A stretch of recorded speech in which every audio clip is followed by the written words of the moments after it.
Hello and welcome to episode 285 of the Thinking LSAT podcast in State Line, Nevada. I'm Nathan Fox. With me in Vienna, Virginia is Ben Olson. I thought it was a good show today, Ben. What do you think? Yeah, I liked it. I Yeah. liked Kayla's personal statement and the questions we got before it. Yeah, we started with a lengthy discussion of the new news that came from Law School Admission Council.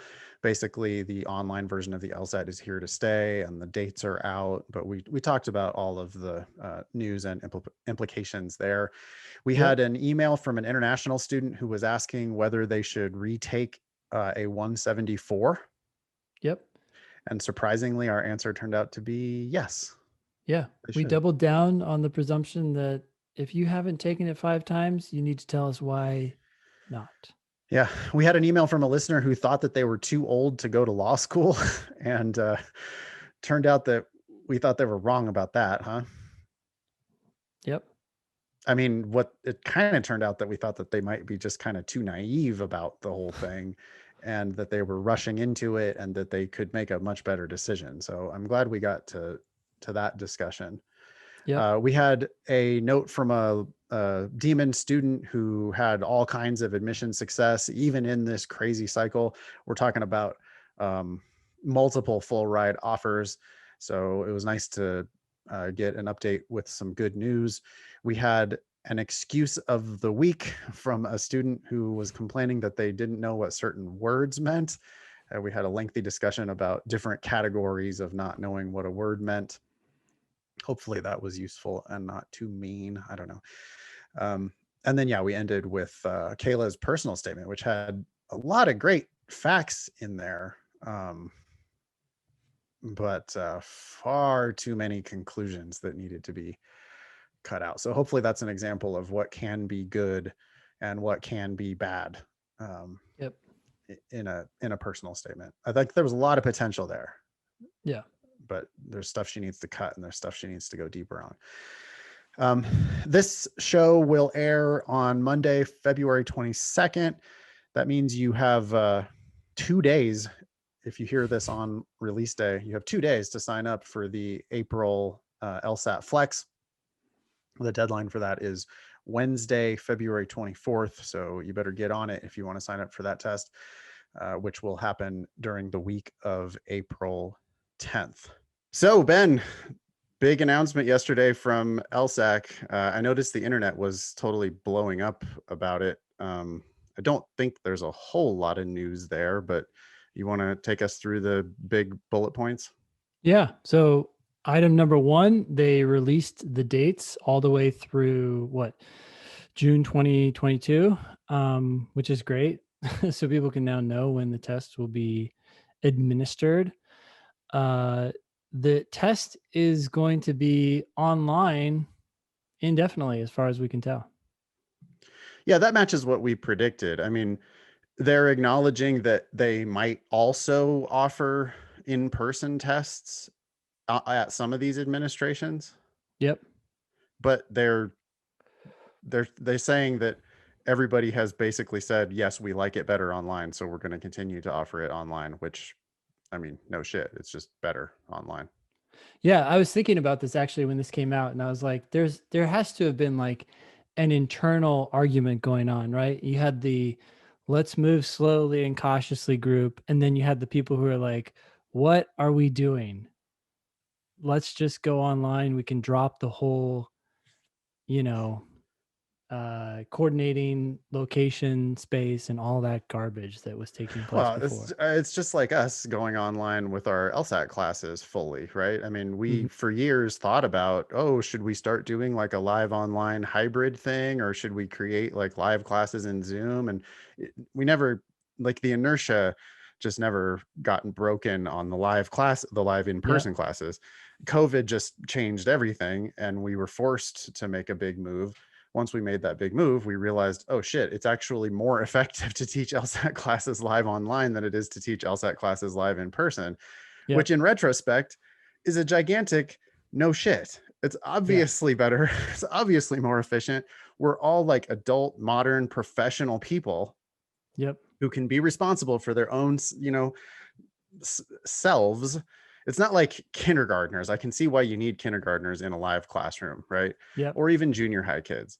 Hmm. But at a certain point, law school is for serious folks. And there's no reason why we can't teach serious folks LSAT in an online environment. It's more efficient in 1,000 different ways. Administering this test online is also more efficient in 1,000 different ways. Although I was listening to a podcast last night um, while I was out on a walk. Did you know Steve Dubner? You know the Freakonomics guys? Hmm. Yeah. There's a podcast that he does with Angela Duckworth. That's the Grit Grit. author. Yep. Hmm. They do a podcast together called No Stupid Questions. And Okay. one of the the topic, it was actually the title of the episode, was "Is everyone cheating these days?" Hmm. And one of the first things they brought up was a study that someone did at Proctor U. Oh, And I'm gonna botch the exact numbers, but they're all in in that podcast if you want to go listen to it. But it was something like before COVID, Proctor U was detecting something like 2% hmm. cheaters. Hmm. And after COVID, Proctor U is now catching like 8% cheaters. Hmm. So um, and what Angela Duckworth was saying was that her kid, who's a junior hire, was telling her that cheating is now rampant with online school, which Yeah. is to be expected that the kids are going to cheat on their online tests. Sure. Yeah. Um, but apparently, yeah, Proctor U has seen this like huge uptick in cheating that's Hmm. happening all over the place. So I don't know what they're going to do to get rid of the cheating problem, but I guess they've, it's almost like they get to abdicate responsibility once again. They're just like, well, that's Proctor U's thing. We don't monitor now they don't have to monitor the cheating. It's just like, well, we administer the test through Proctor U and Proctor U handles all that. So, Well, you we've know, talked about this so many times before too. Like this is yet another reason to go to computer adaptive. Like they just move at a glacier's pace. right. Yeah. Okay. And there's nothing about computer adaptive in this announcement at all. This is essentially what they're doing is they're keeping the flex, except for they're dropping flex from the name.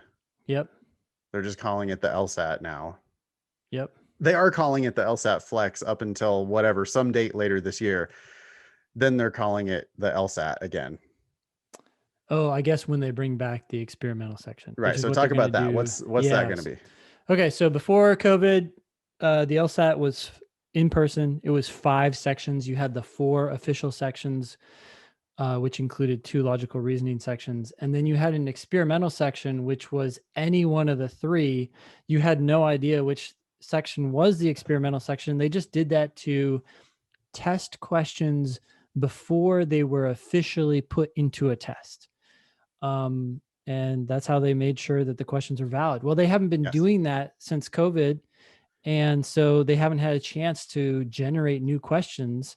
I mean, I'm sure they've been creating questions, but they can't test them for validity, right? Right. So they're bringing back the experimental section, which actually paves the way for them to have the online test become permanent, right? Because by bringing that back, now they can test questions and they can continue to generate new ones. Right. Um, And continue to release practice tests, which they haven't done now for a long stretch. exactly. Um, Unlike before, so before it was 5 sections, you had the 4 from the official test and then the 1 experimental section wherever that showed up. Now they're going to have only 4 sections. They're going to have the 3 like they do with the flex, the logic games, the reading comp, and the logical reasoning. And then they're going to throw in an experimental section somewhere in there. It can be any of the 3.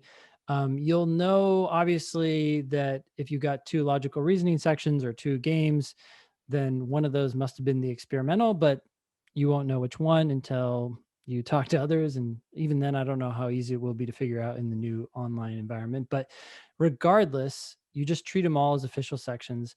The break will be brought back. The break before was between the 3rd and 4th sections for 15 minutes. Now they're going to bring it back between the 2nd and 3rd section, which makes sense. That's just halfway through the 4-section test. I'm guessing it will probably be something like 10 minutes, or Yeah, maybe they're the calling it break a is 15. short break. I don't think they've told us exactly how long it is. Not that it really matters how long it is. Um, they also did say that if you leave your desk on the break, then you have to redo the security check when you come back, Hmm.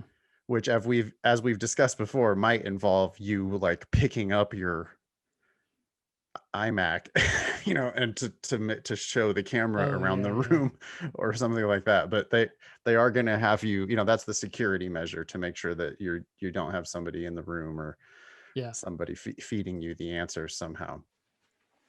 Um, the the one. So, is there any other news from this? I mean, not really. Oh, you know what? Matt Dumont pointed out that he thinks there were only 8 tests in the cycle, not Hmm. 9. He was Oh, counting them up, and they do the oh yeah, weird May 31st start and stop. yep. So they might have changed slightly the number of tests per cycle, but it's not like they ever guaranteed 9 tests per cycle. What we only had 9 tests per cycle once or twice max, maybe once, I think, before COVID. Yeah. Right. So this is what they've been tweaking that all the way along. So, and my response was like, well, even if they did reduce the number of tests by 1, surely it's better for the test taker to have 8 chances at it online than 9 chances in person, because the in-person administration was a disaster, and the online administration, you have all kinds of flexibility. I mean, Hmm. the in-person, it was like on one day, Yeah. but the flex, each one is like a whole week. Yep. So now it's like, oh, your buddy's getting married. Okay, yeah, but you could still take the LSAT that week. Yeah. You don't. It's not like that day is just gone. Right. Yeah. So, seems like good news all around. I'm glad they're not just, like hurrying to go back to the in-person thing. It does Yep. certainly seem like the online thing is here to stay. The one bit of news that they never mentioned it even when they created the flex, and nobody in the internet or in the LSAT world seemed to really comment on it. We did, Hmm. but nobody else really commented on it. They've changed the balance of the test semi-permanently. I mean, it Yep. was forever. Logical reasoning was half the test. There were 2 scored sections of LR. Games was 1/4 of the test. Yep. Reading comp was 1/4 of the test.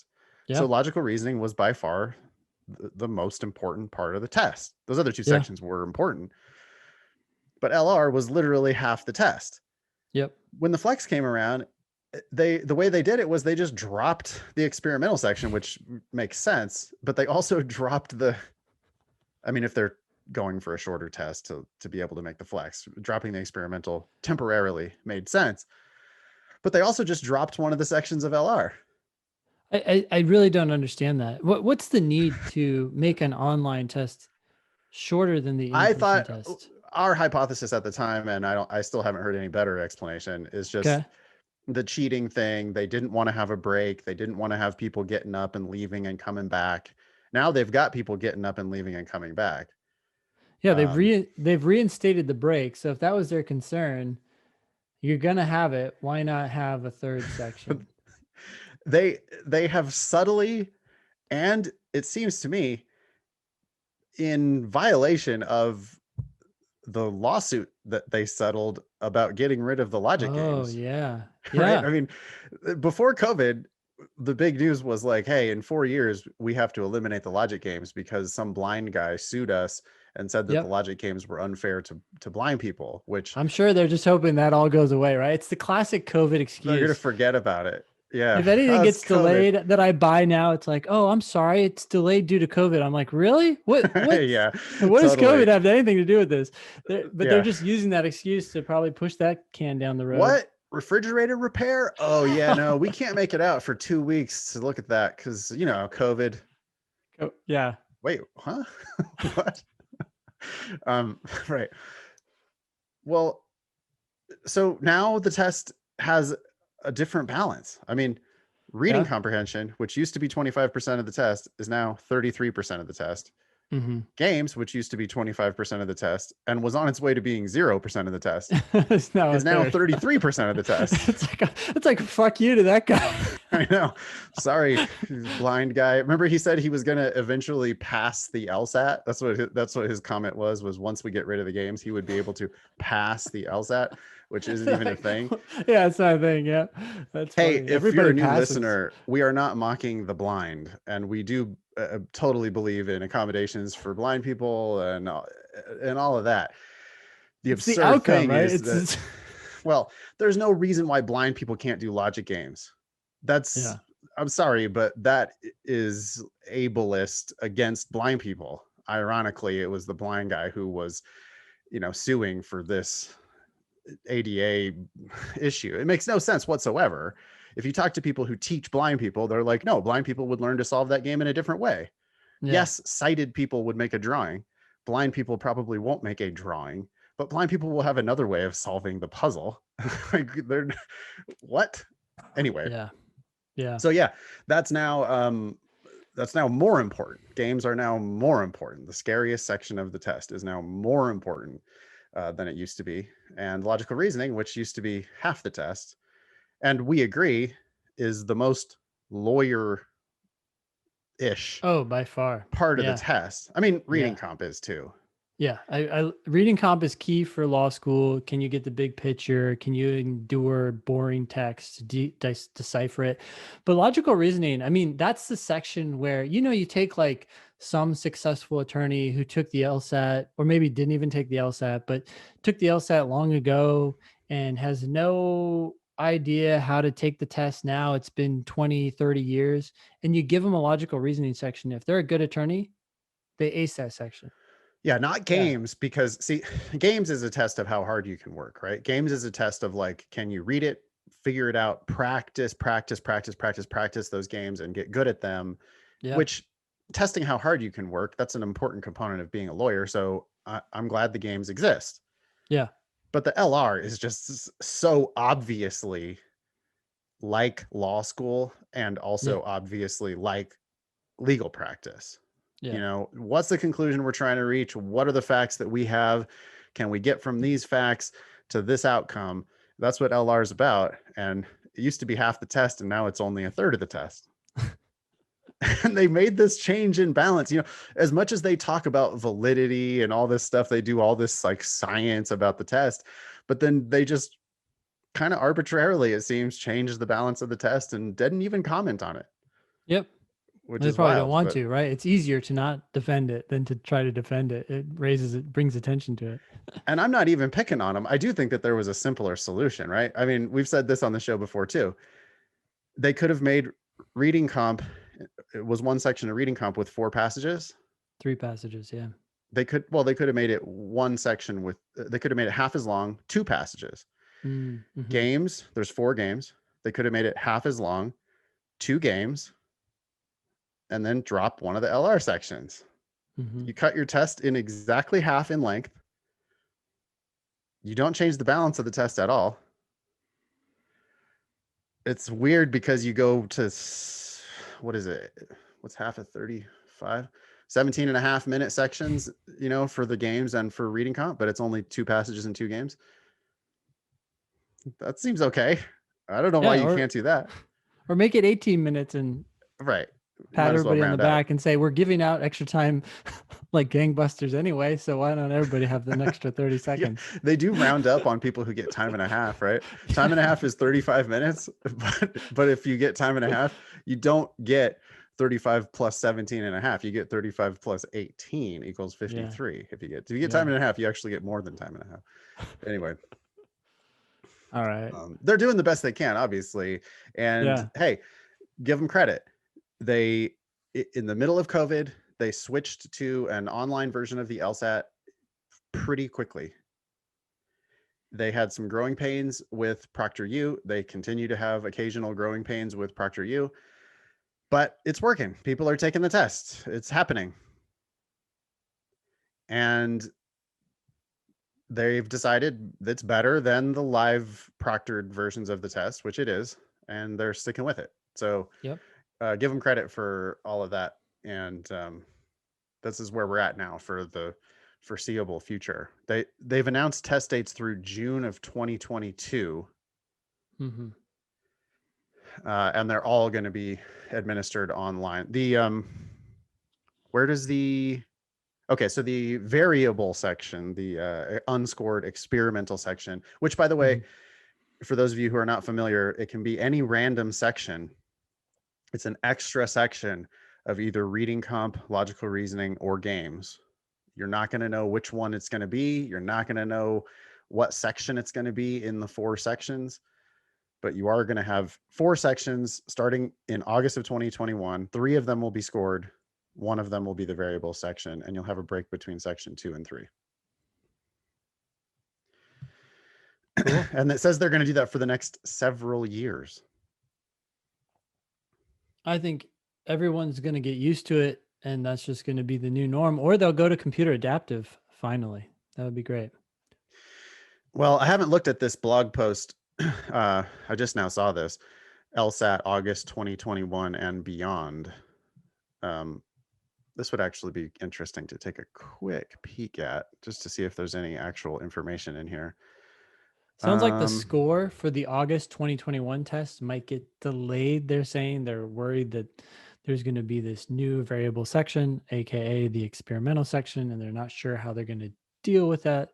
They're anticipating that there's going to be some disasters with ProctorU, with the new format, with people taking a break and coming back. Because otherwise, adding an unscored section really shouldn't affect your score. Right? It shouldn't affect the balancing. It shouldn't affect the testing the validity of the sections that are scored. I wouldn't assume. But yeah, they're covering their asses with a warning that your score might be delayed if you take the October 2021 test. Yeah. Okay, scanning. There's nothing new. They're not giving any hints about what they're actually going to do in the beyond. There's nothing there about eliminating the logic games. There's nothing there about going to computer adaptive. Nothing about any of that. I do want to talk about one thing here. They say, so the question is, how will scores for the new LSAT compare for scores for the LSAT Flex? A gut reaction, no different, right? They're both 3 graded sections. And that's what they say here. They say, we anticipate that the scores from the 3-section LSAT Flex and the August 2021 LSAT with the 3 scored sections and 1 unscored variable section will be aligned, since they both contain 3 scored sections with the same methodology and questions. Okay, so I guess what's not being said here is, isn't this kind of acknowledging that a 4-section test is not aligned, that the old test is not aligned with the LSAT Flex? Yet I felt like when the LSAT Flex came out, they're like, hey, it's all the same. It's all good. We're going to treat them the same. I mean, we were in COVID times, and people were doing the best they could to just like adapt. Yeah. I don't know that they even thought about it. That it's all like they never commented. They just were like, we need to make the test shorter. Well, we have 2 logical reasoning sections, so we could just get rid of one of those. I'm sure somebody who never took the LSAT is sitting in the boardroom and like, why do we have 2 LR sections? Yeah, it could very well be that the MBAs made the decision, not the psychometricians that actually create the tests. I imagine that the psychometricians are like pulling their hair out, like, wait, we're gonna do what now? They're, trust me, no, it's fine. We Get out of here. Come on, just do make it happen. How much revenue we're gonna get off of these tests for the remainder of 2020. We're moving forward. And ProctorU says if we don't have a break, we're gonna save 25%. Yeah, they'll charge us less if we Well, I mean, they're very excited. It was actually in their own email. They were very excited about the number of people who took the test in 2020. Yeah. So, they're acknowledging that they took it to the bank, the LSAT, the online LSAT, and they are going to continue wearing that path back and forth to the bank deposit box. Yeah. For as long as they can, I'm sure. Which, hey, bless them. It's America, I suppose. Yep. Want to anything else we need to say about this? No, that's all. I was happy to hear that. I mean, finally the test dates are out. That's nice. And then I was happy to hear that they're going to keep it online. I mean, that would have been a disaster to go back to Yeah. try to go back No, to this in is person. great, great news. And besides, in person was a digital test. So it's like, what are we doing? We're all just like congregating. Yeah, it was taking a test that was virtually online on a tablet computer already, sitting next to somebody though who, if they get nervous and actually vomit during the test, you're gonna have to Which smell their did puke. happen, by Which the did way. that happen? That's a real story. Yeah. That is not possible with the new online version. I mean, unless your roommate barfs, but Oh yeah, um, there's a situation. You take it when your roommate takes it. yeah. Uh, okay, so great. Let's move along. Why don't you take this next one? Sure. Dear Ben, Nathan, and Annalisa! Exclamation point. I'm a longtime podcast listener, demon subscriber, and a notorious ask button hitter. All right, man. That's good. This is from Casper. The demon is hands down the best LSAT prep, and I can't help you enough. Thank you enough. Thank Help you you enough. enough for Yeah. putting it out there. Well, maybe Casper wants to help us. He wants to spread the Yeah. word. Yeah, Yeah. Casper, we love it. I'm glad to hear it. I have started my LSAT journey in August last year with a diagnostic of 160, which then turned into a 174 on the January flex. That's amazing. As much as I realize how great the 174 is, I keep beating myself whether or not I should retake. Let me explain. My dream has always been to go to Yale, Harvard or Stanford, although just being at T14 would make me happy. I am an international student from Europe and I already have 2 law degrees, namely bachelor's in law, LLB, from London and a master's in law and LLM from China. Holy shit. Okay. According to what I heard and read, it seems to be significantly harder to get admitted for students who are not the US Canadian citizen, who are not US or Canadian citizens, in particular, the ones who do not attend college in North America. Okay, let's just stop right there. Do you know anything about that? I don't know anything about that. Well, just keep going. I mean, I have a hypothesis. Okay. It's harder for them to get in because they're worse at English. The LSAT is a very difficult test of English. Law school is in English. Legal practice in the United States is in English. I think that when students are coming from other places, they tend to be not as good at English, which makes law schools worried. I can't imagine that that's the case when you're coming from England. But I also think that there are just vastly fewer people who actually want to come from England to be a lawyer in the United States. Sure. Anyway, why don't you read the rest of what he's got here? Numbers seem to confirm it. People with foreign GPAs, i.e., that is, the ones under not included in undergraduate GPA calculations on 509 reports, make up only a tiny fraction of all students at any given law school. But that's like an LSAT logical reasoning error. Yeah, that's how many of those people are actually applying.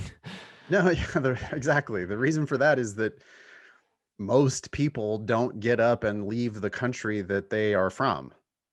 The Yep. vast majority of humans live their entire life in one country. The United States Okay. is a gigantic place. I mean, most people don't even travel from one coast to the other, let alone go to a different country. The reason why American law schools are stuffed with American students is because that's where the Americans are. Yep. And if you're coming to law school in America, you're planning to stay here almost certainly. So it's not just a move to law school, it's a No, it's move not a to temporary America. thing. Yeah, nobody's going to Yeah. come get a JD. I mean, I guess some foreign students will come get a US JD. Just it's almost like a signaling, like documentation that they're good enough at English, and then they can Yeah. go back to China or wherever and practice law in a US International firm. facing kind of a Yeah. role. Yeah. But that's got to be the slim exception to the rule, A tiny fraction. a tiny Fo- fraction. As he says, following your advice, I will not apply this cycle, but instead wait until September to submit my documents. I have some strong softs, including involvement in human rights NGOs all around the world. Casper, I'd love for you to get more specific. That sounds overly grandiose. Fluency in 3 languages, representing my country, a number of international conferences, etc. But I'm not certain whether this will be enough to offset my foreignness. They're not racist against you, dude. They're not racist. They are worried about your English, which is why they are going to look very carefully at your LSAT score. They don't have a GPA that came from the United States. I mean, they do, though, have the bachelor's in law from London. They just don't give grades on a 4.0 scale in that, probably. Mm-hmm. Since they don't have a 0 to 4.0, US GPA, they're going to be wary, not weary. They're going to be wary of your ability to succeed in a US English speaking law school. Yeah, I would say they're going to look at your LSAT score, but they're also going to look at your personal statement. They're going to look at your entire application, and they're going to look at your writing sample. I think it's small things, but even this email has several small things that kind of say, hey, I'm not fully fluent. I mean, Yep. that's true for a lot of applicants, but I mean, you in particular need to run everything through Grammarly and get this as cleaned up as And possible. write shorter. Yeah. Write shorter.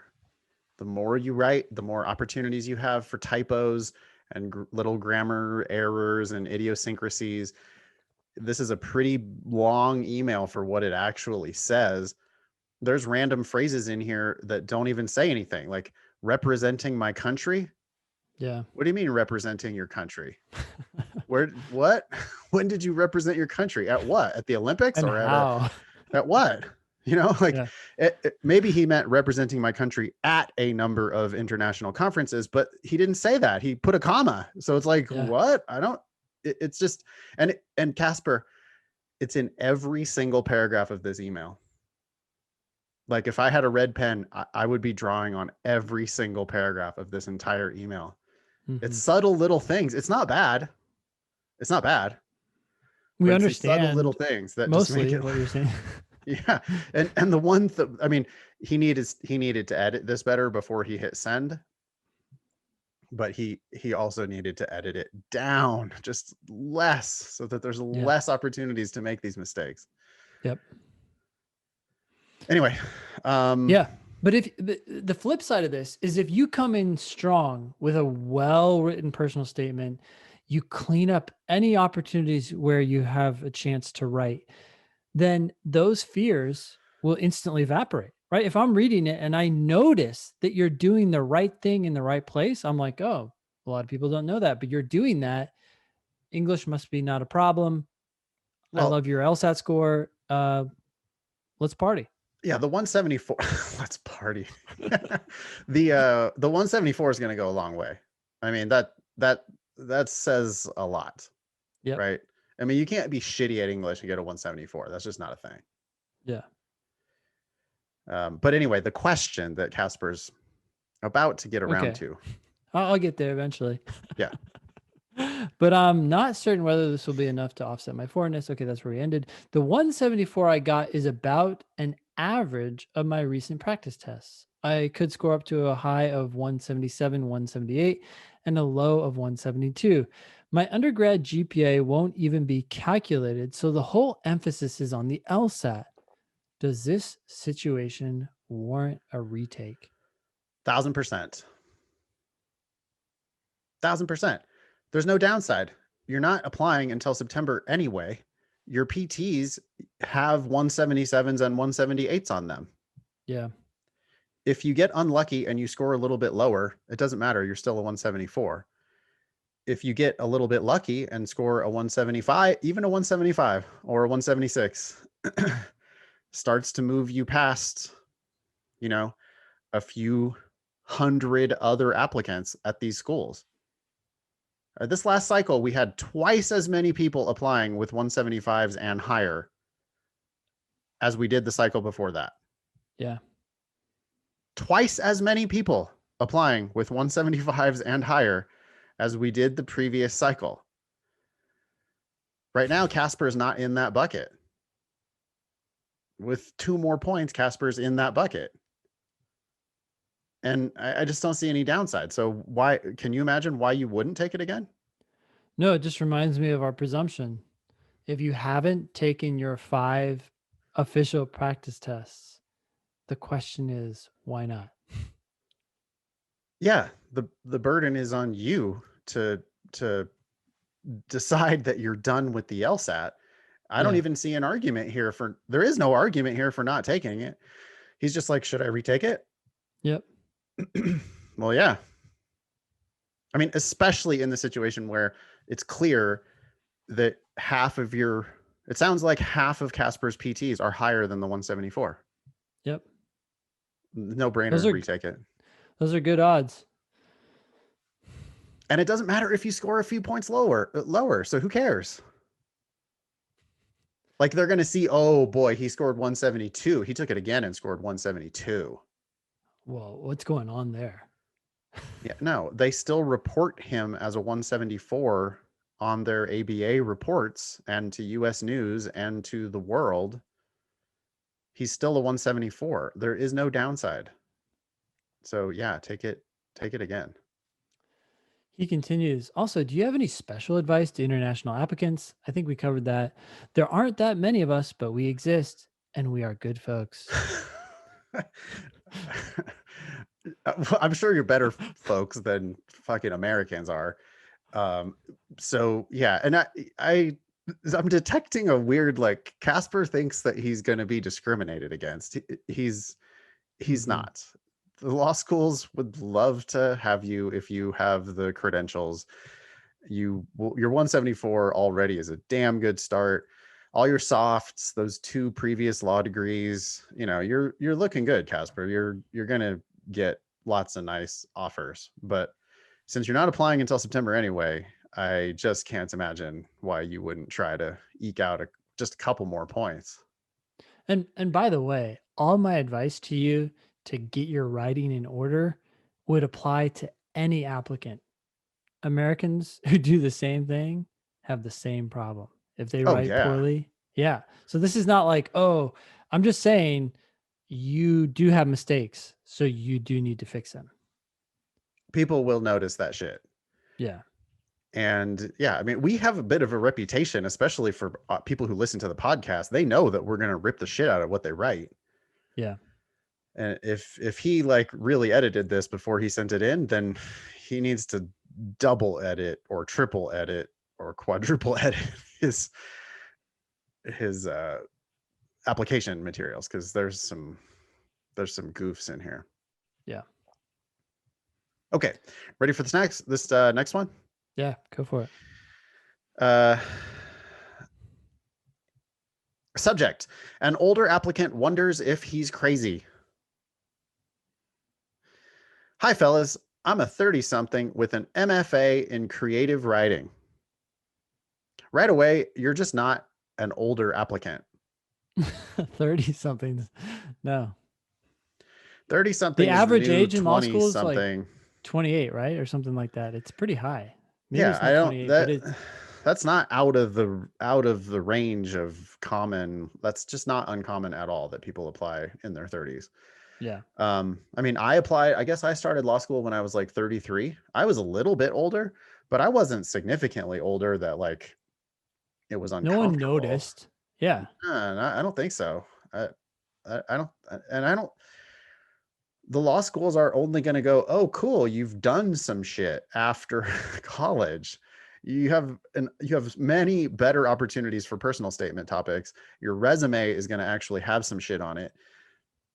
That's nothing but a feather in your cap to be in your 30s. I've been working some combination of publishing, adjuncting, and freelancing gigs for the last 5 years. I've been weighing career change options for a while now and started seriously considering law school last year. I now think, maybe naively, that it would be gratifying to apply my skill set as a writer and critical reader to a legal practice that could actually benefit people, the environment, and my community in definite ways. If you could make one edit to that last sentence, what would you cross out? I'd start with actually. Okay, what else? Um, indefinite ways. Indefinite ways. It Yeah. was 100% bullshit. Yeah.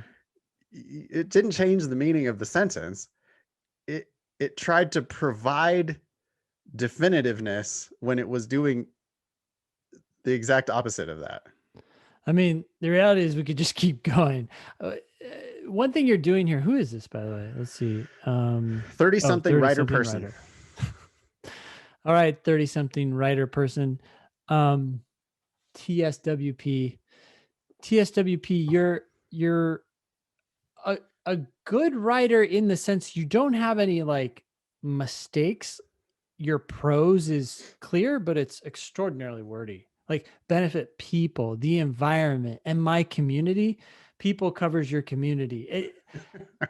I, as a writer and a critical reader to a legal practice, I just, I don't know. I don't know that we need any of this. We have to pop off on 30-something writer person because they were already blowing up their own writing skills. The Yeah. second you start talking about your writing skills, we're gonna have to get in there even more than we normally would. But okay, you think you might be naive? Yeah, I think you might be naive. I mean, I know a little bit about legal practice, and I don't know. I guess some lawyers benefit people, the environment, and their community. Well, there's a lot of problems here, and that is you're basically saying, okay, I'm a writer and I'm a critical reader. Whether or not you are a critical reader is actually hard to tell until you start doing reading The comp LSAT on the will do LSAT, a good right? job of telling whether you're really a critical reader. Yep. Like, where are you scoring on the LSAT? But anyways, it's kind of like, oh, I have this skill and I have this other skill. And I think those skills are used in legal practice. Therefore, I want to practice law. I mean, there are so many other aspects to legal practice that may be like putting pencils in your eyes, such as Yeah. research, negotiating with opposing counsel, with clients. Fighting, like seriously, fighting, like just conflict, Yeah. angry people all the time.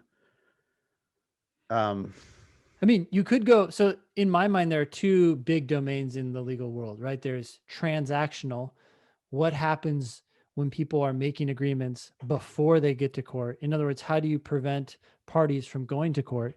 And then there's litigation, which is the shit hit the fan and now we have to clean it up. What if you want to go down the fighting route, that's litigation. If you want to go down the friendly, let's make a deal route, that's transactional drafting, making documents for big corporations or small ones. But the thing is, that's not interesting writing. That's well, yeah, legalese to and a T, right? That's like, thou shalt not do this. there's a vastly different type of critical reading Yeah. that happens in MFA programs or any creative writing program. You're That's a actually encouraged to totally, read between the lines, right? yeah, Like, that's a what did the author? Yeah. very Sorry. different type of critical reading than what the LSAT really is technical reading, right? I Mhm. mean, it's well, hey, computer scientists and like electrical engineers kill the LSAT typically Yep.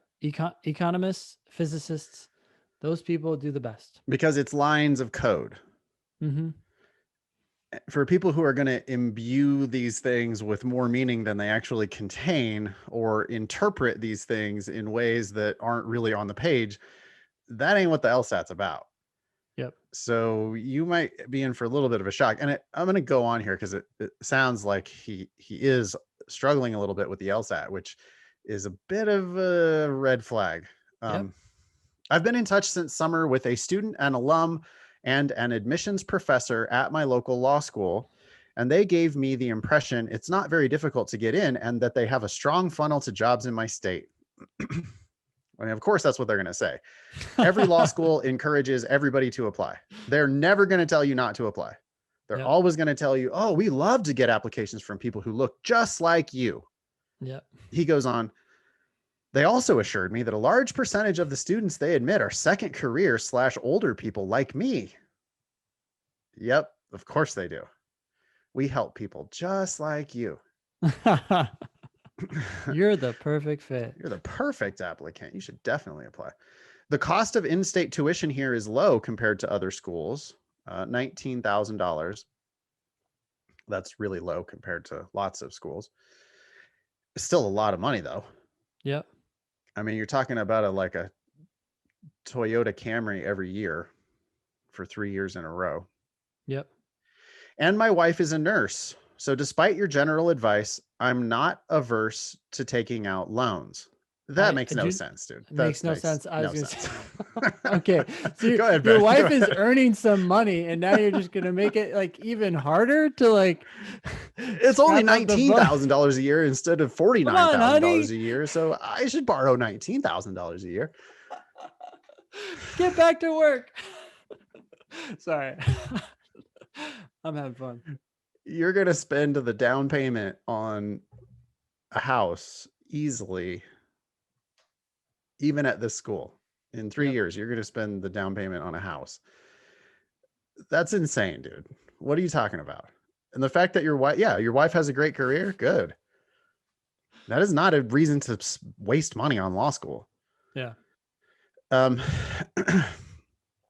Okay, here we go. I'm struggling with the LSAT, but I can consistently score in the upper 150s after a couple months of studying, which is above my school's median. Notice the writing error there. Oh, yeah. The witch is referring to the studying. Yeah, the 150. Okay. I'm planning to take the January LSAT and finish my application this month. A timeline I've been assured is totally fine with this admissions committee. God, this is such a basic. You're basic 30-something writer person. We've gotten this email 1,000 times. This is so common. I mean, it's in every law school. Oh, no, we accept applications well into the spring, and you're at a used car lot sales like place, and they're telling you that they can make the loan work for you. We have the perfect car. People just like you just bought one yesterday. And he's talking to a hand-picked student of the school. He's talking to a hand-picked alum of the school. He's talking to the admissions committee or the admissions salesperson at the school. He said admissions professor, which they're in that's a sales job, and they're selling you. Yeah. They are working you over is what's happening. Hey, sorry. My thing just got messed up. Uh-oh. It is not recording anymore. What the heck, dude? Let me try again. Test. Okay, now it's working. Okay, we're good. All right, we'll see how much we missed. Sorry about that, Adam. It was a phone call. So I saw it stop. I have my phone on silent, but it went through anyway somehow. So sorry. Okay. A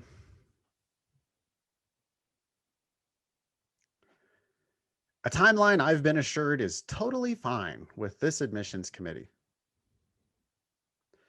That feels a little crazy, and I know already you would generally advise people to improve their score and apply next year. Yes. But as an older student with my first kid on the way, and a general sense that I can get in now to the only school I'd apply to, I feel some time pressure. And I'm sure that school is loving that you're feeling that time pressure. What does the kid on the way have anything to do with whether you apply now or next year? Your kid is going to be in your house for the next 18 years or more. Ben, you have 4 kids. Yeah, I'm looking at when they're going to launch. I'm like, okay, let's see here. I mean, I love them, but how long are they going to be around? They're going to be around for a long time, They're which around is, for a it's, long ass time. If yeah. anything, the first kid on the way to me is an argument that maybe this isn't the right time. I mean, are you kidding me? You like really think that that's the best time to start law school Yeah, you're going to be in law with an school when you infant? have a child. That happened to me. I remember my con law teacher recorded the class for me. That was kind of unusual back then, and like said, "Hi, oh, Ben just had a well, I didn't have a kid, but I was a party to the birth of a child." And yeah, Your first year of law work. school is your most important year of law school. Yeah, That's the year where your grades are going to determine what kind of job opportunities you get. Your yeah, first year grades in law school largely determine what kind of job opportunities you're going to get at most schools. yep. Maybe wait till the kid pops. I mean, you might be able to start law school by the time this kid is out of diapers. Yeah. I, Also, yeah, then that means, I mean, your wife is going to have to take time off work. It's not an easy time to be juggling your your wife first is year the of law big school earner in the family, and probably will continue to be, especially if you're going to be a lawyer that helps the environment or your community. or people or your community. I mean, the lawyers that make money are the lawyers that help businesses. Yeah. That's it seems like that should go without saying, but it bears repeating. Your wife as a nurse has a great career. Financially for your family, do part-time gigs, be an adjunct, and take care of the kid and let her work. Don't go the opposite route of borrowing. If you borrow $19,000 a year plus probably some living expenses plus interest, you're still Plus talking the money about you're not earning, right? Sorry. plus the Yeah. lost earning opportunity. You're easily at that point talking about six figures that you're going to go into debt for a very uncertain, at least financially, very uncertain proposition. And mildly sketchy law school. I mean, what their median is 150? Or no, Right. actually it's below, well, I don't know what it is. It's below Let's the say upper it's mid 150s. 150s. That means Yeah. it's an okay regional law school. Do they make real lawyers? Yes, they do. Do those lawyers go out and kill it and make six figures? Not very often. Nope, they're probably making 50, 60. Right. Which is nothing wrong with that. That's fine. You just got to know what you're getting yourself into. And it doesn't look to me like 30 something writer person knows what they're getting themselves into. Like, do you know any lawyers other than the ones that were referred to you by your school? It's like the wolves. Honest question. Oh, I don't think you do. And most people don't. I mean, I didn't when I went to yeah. school, which is why I'm so like passionate about trying to talk some sense into these people. Also, the argument that I'm older, what are you talking about, dude? It's a second career. You're still going to practice law for 30 years. What difference does it make if you practice law for 30 years or you practice law for 29 years? Like if you start law school this fall, 2021, you're going to graduate in 2024. If you wait another year, you're going to graduate in 2025. What difference does it make if you graduate in 2024 versus graduate in 2025? You know what? And I don't even think we're thinking about that correctly. I think what happens is if you wait a year, right? You're going to go to a better law school, you're going to go for a lot less money, which means you can Well, get a better job.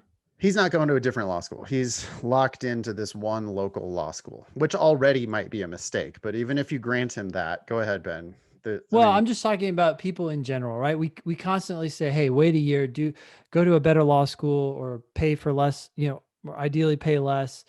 Um, I guess what I'm thinking is that if you do push up your score, say 10 points, and you go to a totally different tier of law school, yeah, you delayed the whole process by a year, but now you're making more money, so you can actually end your career earlier.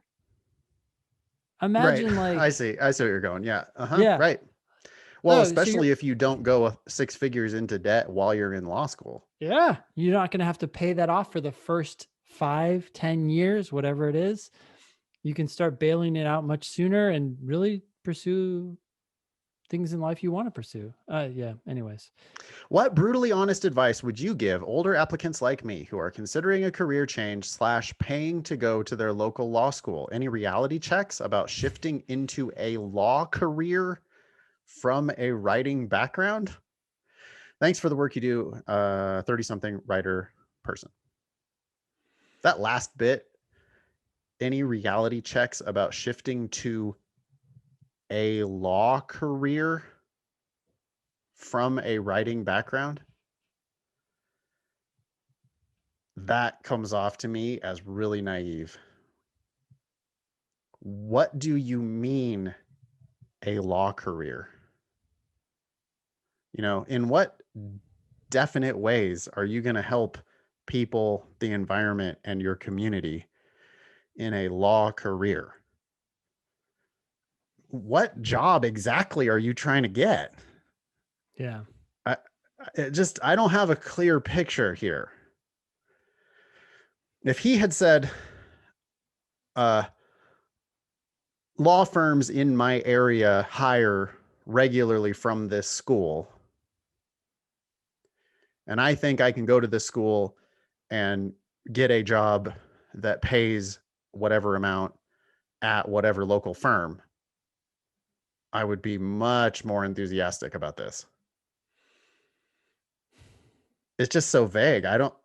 This sounds like every other basic email that we get, which it looks like people have no clue what they're getting themselves into.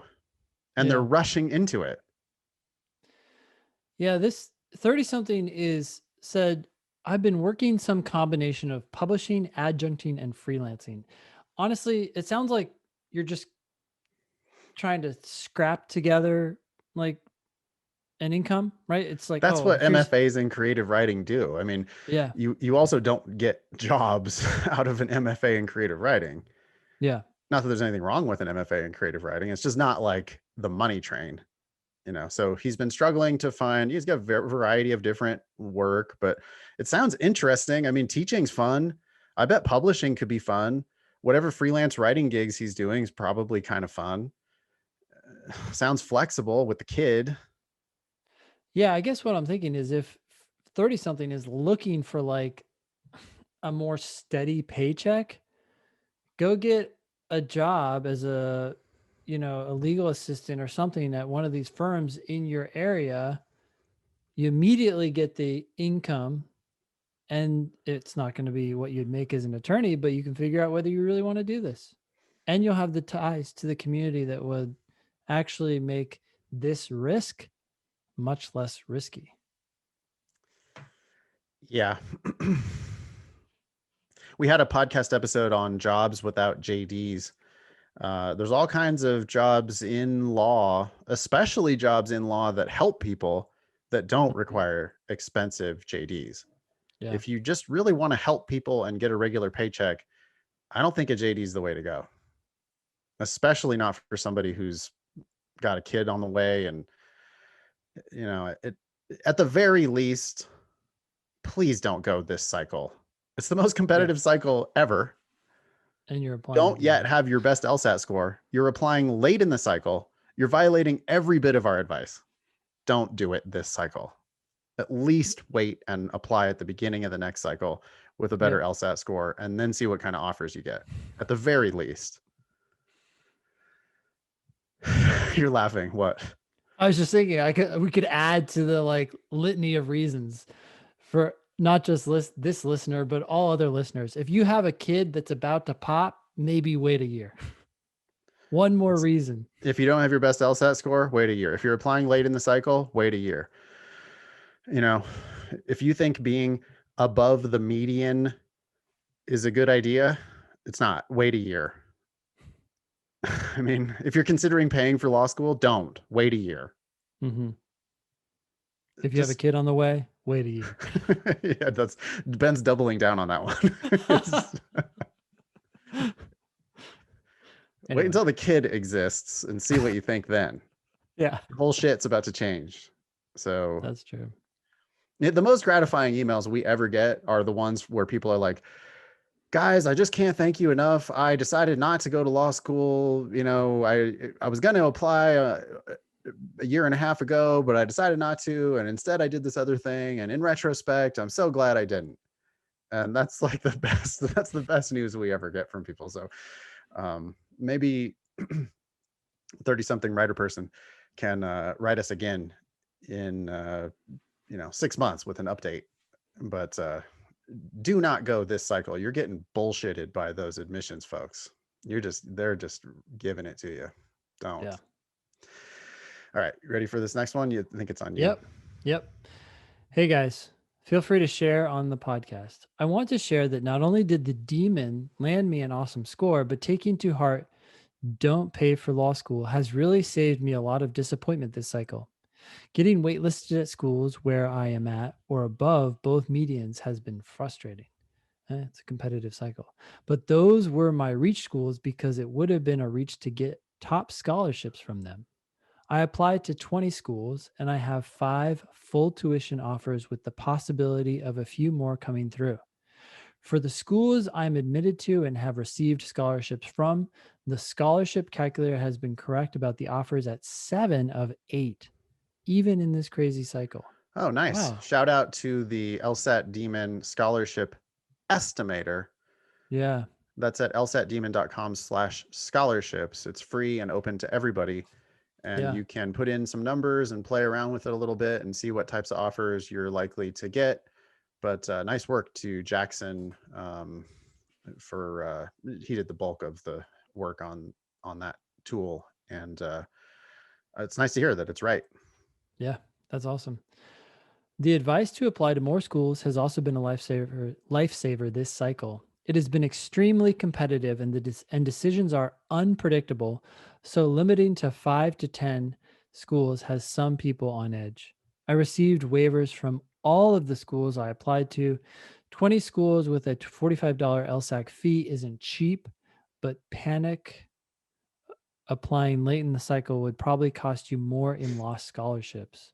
Oh yeah, for sure. Obviously, not even close. Yeah. Orders of Yeah. It's, magnitude different. yeah. Yeah. People gotta like, can't be penny wise and pound foolish. I'm so grateful for the podcast and all the great advice I've gotten. Now I have the exciting and torturous task of choosing between great full tuition offers. Yeah. I mean, that's where we want everyone to be, right? It's not just, oh, which one did you get in for free at and therefore are going to go to? Which ones did you get into for free, right? It's a fucked up, broken system. They give too many scholarships that are merit based, and merit is primarily determined by LSAT and GPA. And if you don't get a scholarship, you're paying for people who did. It's simple. You shouldn't pay for law school. They charge way too much money for it. It's Yep. just not a good move. You don't have to pay. Why would you pay? Follow our advice and don't pay. It's simple. Yep. She throws in some data here. Extra information for anyone still hung up on the rankings. I applied to schools from the top 14 through the 80s, so schools ranked 80 and above. I have been accepted at schools ranked in the 20s and higher.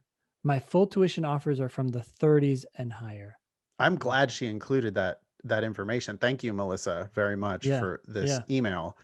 Notice what's happening here. So she's a candidate who can't quite get into the top 14. Yep. That's fine. Most people can't. She did apply broadly, though. She got denied everywhere in the top 14. She started getting into some of the schools in the 20s, and then Yep. she started getting full ride offers from the schools in the 30s. Full So, ride. yeah, so what she's talking about is turning down some school in the 20s. Name a random school in the 20s. This is a good point, actually, that the 20s and the 30s aren't different anyway. No. I think my alma mater, George Washington, it's in the 20s. Yeah, it's somewhere in the 20s. Okay, so George Washington in the 20s, and she's going to turn down George Washington, which is the second best school in DC and the Yep. third best school in the DC area. Sure. Is UVA Yeah. close enough to be Yeah. in the Yeah. DC UVA area? is Okay. it's 2 hours away. Yep. Okay. Third best school in the DC area wants to admit her, and she's going to turn that down. And instead, she's going to go to a school ranked in the 30s.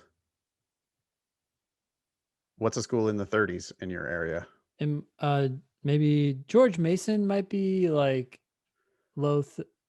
like high 30s or low 40s. But yeah, I think that's it's roughly what we're talking about here is yeah. turning down George Washington and going to George Mason instead. George Yep. Washington's going to be like, oh, yeah, we would love to have you. We're going to charge you $60,000 a year.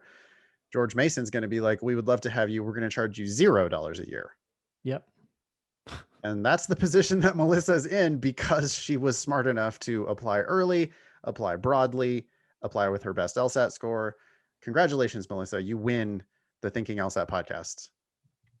Also, just a quick reminder, we've said this a million times, but if you're sitting there and you're still on the fence, remember that Melissa is going to be in class, not thinking about any sort of debt, and the people that are going to be sitting next to her are going to be easier to compete with. So she's going to have a Yeah. better chance of at least doing well, let alone being in the, say, the top 10%, and just increases her chances for law Yeah. review, for everything else. She's going to look to her left and go, oh, you're paying for my torts class. And she's going to look to her right and go, oh, you're paying for my contracts class. And I have a higher LSAT and undergraduate GPA than you guys do. And we're going to compete now for grades. Yep. You know, and if you think about it from the other perspective, if you're going to pay for a school in the 30s, like it sounds like 30 something writer person might have been about to do. Well, now you're going to be sitting next to Melissa going, oh, I'm paying for your classes and you have higher undergraduate and LSAT credentials than I do.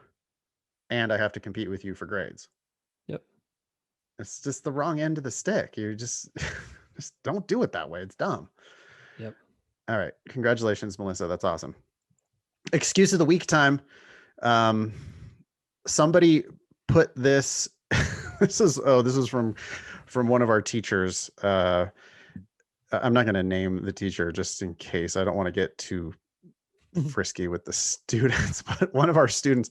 So this is one of our teachers suggested this as a excuse of the week. The excuse of the week is, I don't know what that word means. The teacher says, I hear this every once in a while and it drives me nuts. Big words students don't understand on the LSAT are either 1, irrelevant subjects, 2, redundant words that are defined in the next sentence, or 3, high school level words like undermines or alleviates. Students should know if they read the news once in a blue moon. Wow, that's a little bit snarky, but I mean, I am sympathetic to this complaint from our teacher. And it is still pretty easy to understand those category 3 words in context. Most of the time, students bring up weird words. I don't know what they mean either, and I do just fine. And that's from one of our teachers. You know what, Ben? When I teach my classes and we do, for example, reading comp, I think it happens most commonly in reading comp. Sure. I encounter words that I don't understand all the time. Yeah. A lot. And I have a big vocabulary. Yeah. So what? You can always get it from context.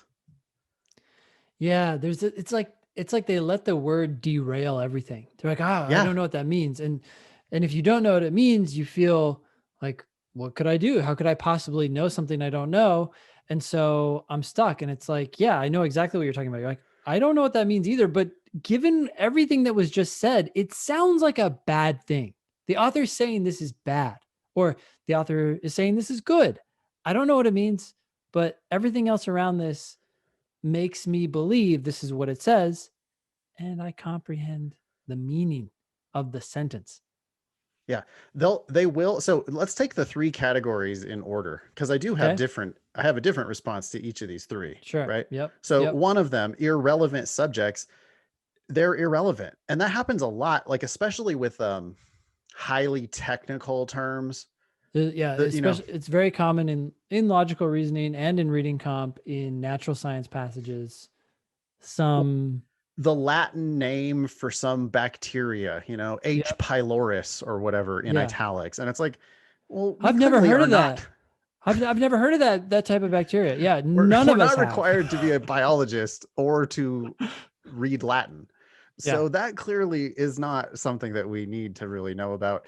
And that happens all the time. People's names that you've never heard of, places you've never heard of, weird technical shit, you know, it'll some technical, like it'll be like a part of a satellite or something like that, you know. And it's like, Yeah. you're not supposed to know what that means. You're not supposed to have ever heard of that before.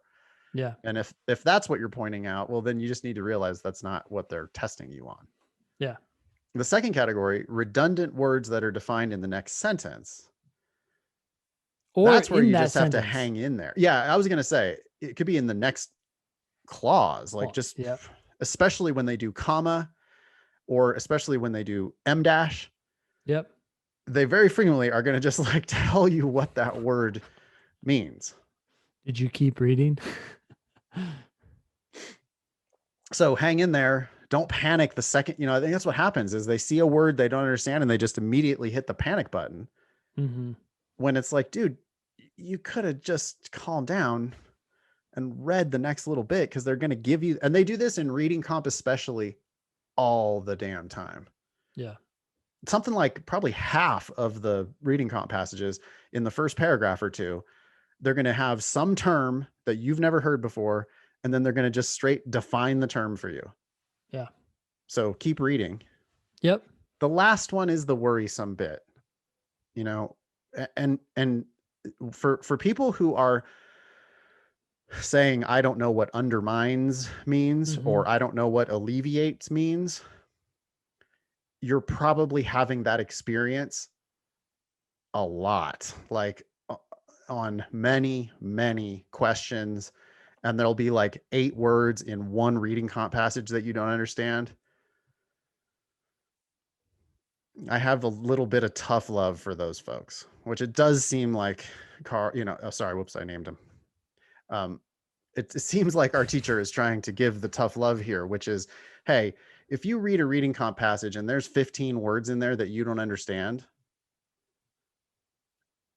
you're going to have a real hard time, not only with this test, but with law school and with legal practice. Yeah, you have two options here.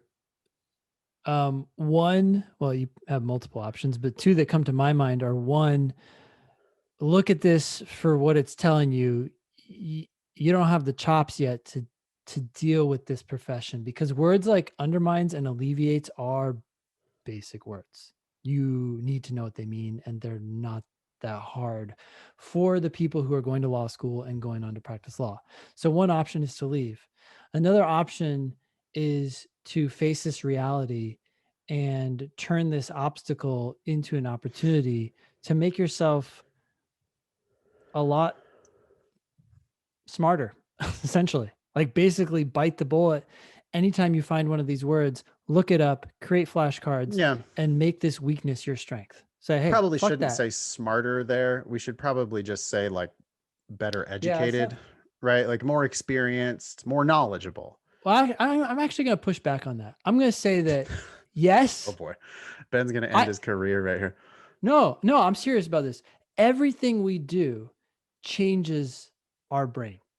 It doesn't matter whether you watch videos or you read a book, you're changing your brain. So if you say, I'm going to take this issue, I don't know a lot of words and I'm going to start learning them, you're going to create connections in your brain, which I think are going to increase your capacity to learn. So, yeah, like, I And don't want capacity to people. learn is certainly a measure of smartness. Yeah. Okay, I get it. I would just say that that probably is going to be a very long haul. Like that's not an easy fix. It That's depends not, on why you got into the situation you're in, right? But yeah, it's a if long there's, haul. but I mean, let's be honest. If you read a typical reading comprehension passage and there are like 7 words in there that you don't understand, or if this happens to you a lot on logical reasoning, where there's a word like undermines that's in this question and you don't understand that word, Yeah. if that happens to you more than rarely, you're probably like months away from Oh yeah. I'm kind of not a saying good this is LSAT going to score. be easy by any means. You may have to, I would actually suggest getting like an SAT or yeah, an SAT or Reader's Digest had some GMAT. awesome like Like, vocabulary tests in them back in the day. yep, There's way, but and by the way, read books, yep, books all the time. Read books every day. Like develop a habit of reading every single day. And 2 years from now, your LSAT score will be vastly improved. yep. By the way, But that's the long run.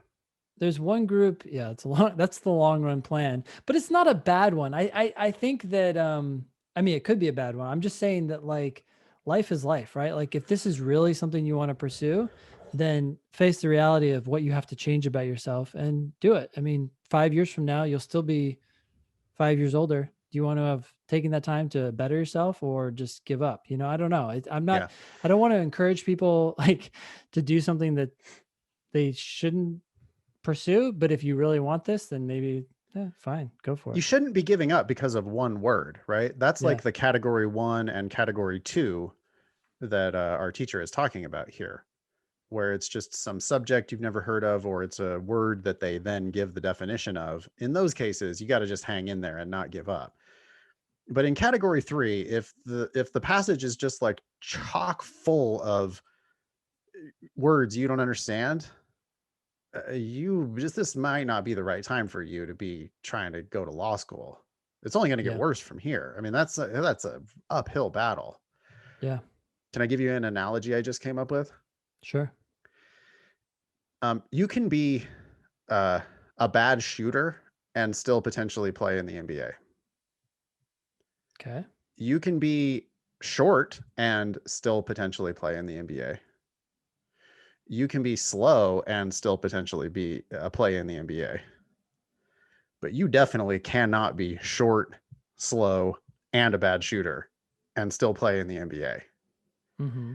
And so if you're encountering many words on the test that you don't understand, you probably shouldn't be trying out for the NBA right now. Oh, I agree. You shouldn't be. But if you can fix that, then yes. If you can't, let it go.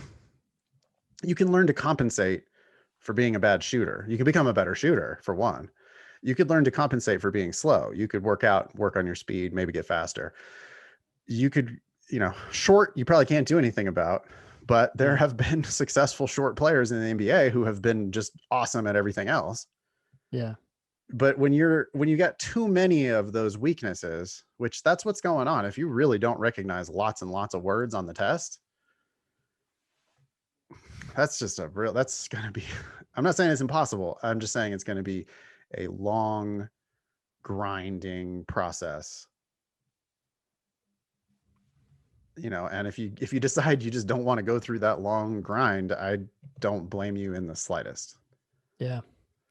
Hey, so Okay. there's a fourth category of words that I feel like was left out here, and Oh, that is there are these words that are, I think, they're not unique to the LSAT by any means, but they're just not that common. And the one that comes to my mind is like deleterious, right? sure. It's one of those words where you You probably can don't kind know of the break it down. definition. Yeah, I don't know. I mean, you might be able to figure it out from context, but my point is that there are some words that are harder than high school level words. Like he's talking about high school level words here in category 3, right? The LSAT likes to use them a lot. You may not know them, but just you'll see them. And LSAT so look them words, up. lawyer Yeah. words. Yeah. Yeah. Deleterious, by the way, the first half of it is delete. Mm-hmm. You look down at your keyboard and see the delete key. What does that do? Oh, it removes things. I Yeah. wonder if deleterious means having the quality of deleting. It's pretty much what that word means. Sometimes you don't even need context. Sometimes you just need to look at the word. But I agree with Ben's point here is Yeah. if you do a lot of LSAT practice, you're going to run across a lot of those words many times. And you can learn what those words mean in relatively short order, hopefully. Yeah. Oh, Okay. another one. Sorry, it was like on the tip. It means teaching. It's not pedagogical. Do you know the word that they like to use? It means Pedagogy was the first one I thought of.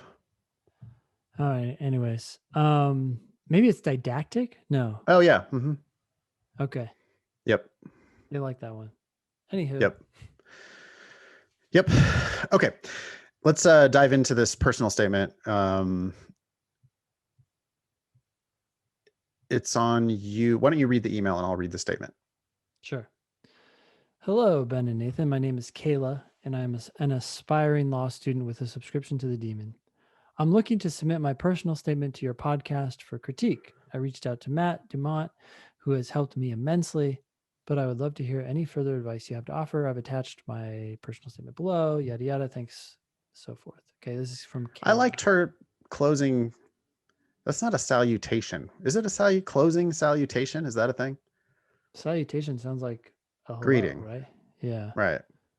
What's the word Wishing for that? you good health. I don't know. I thought that was nice. Wishing you good health, Kayla. Yeah. Okay. So this is going to be I've a never seen critique that of before.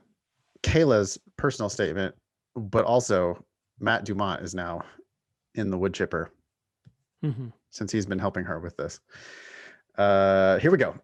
In February 2020, I assumed the role of the executive manager of my family's 8 Supercuts franchises. So the verb here is assumed. It's like the act of taking on. What about I manage? Yeah, and not sure February 2020 is really relevant. You know, you could just say I am the executive manager of my family's 8 Supercuts franchises. Yep. I don't like the double use of in that sentence. I assumed the role of the executive manager of, and I'm also not sure that's even correct. I assumed the role of the executive manager of the role of the executive. Wouldn't it just be I assumed the role of executive manager? I don't think that the should be there. Oh. You're not assuming the role of the previous executive manager. You are assuming the role of executive manager. Yeah. You got to cut Yeah. that and anyway, this is like that thing of like people love to talk about when they applied for a job, when they interviewed for a job, or when they were offered a job. Or now it's about when she took the role of, when I assumed the role of the job. Could have just started with what you do in that role. Anyway, what began as a responsibility to fulfill important day-to-day operations, paying bills, managing bank deposits, restocking inventory, and advising store managers, evolved into a full-time endeavor to adapt to the social, economic, and political ramifications of the COVID-19 pandemic.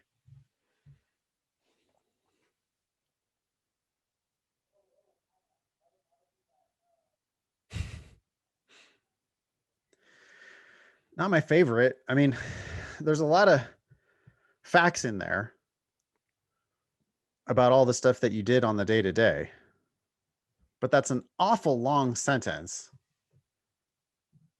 I'm not sure it's really necessary to do that with it's a technically correct, I suppose, but what are you saying here? I don't like the commentary specifically on the pandemic. Yeah, listing the social, economic, and political ramifications. What do you mean you were adapting to the political ramifications? What? Yeah, your Supercuts franchises were 8 of them. And by the way, managing 8 Supercuts franchises is super fucking impressive by itself. Yeah. You could have told me I became manager of my family's 8 Supercuts franchises 1 month before the beginning of the COVID-19 pandemic. Yep. That's yeah. Exactly. right. Like Yeah. that's like 1/3 as many words. And it says more because it delivers the real goods in a more powerful way. Not only do you manage these 8 franchises, which by itself, it's like that says so much. That says volumes. Yep. I can infer that you do all kinds of incredible things by the fact that you are the executive manager. I don't know if you need executive manager. You're the manager of 8 franchises. You're an executive. We get it. You can't manage 8 franchises if it's not on an executive level. You're I not the I store manager. I would favor the verb. I would just say 1 month before manage. I started managing my family's 8 supercuts. If you want to talk about the time, right before COVID hit or whatever. It's like, okay. I manage my family's 8 Supercuts franchises, period. Then start talking about the COVID challenges. That's fine. Yeah. You could cut that first paragraph down a lot. The meat of it is that you manage 8 franchises, and that's a lot. That's a lot to say. That's okay.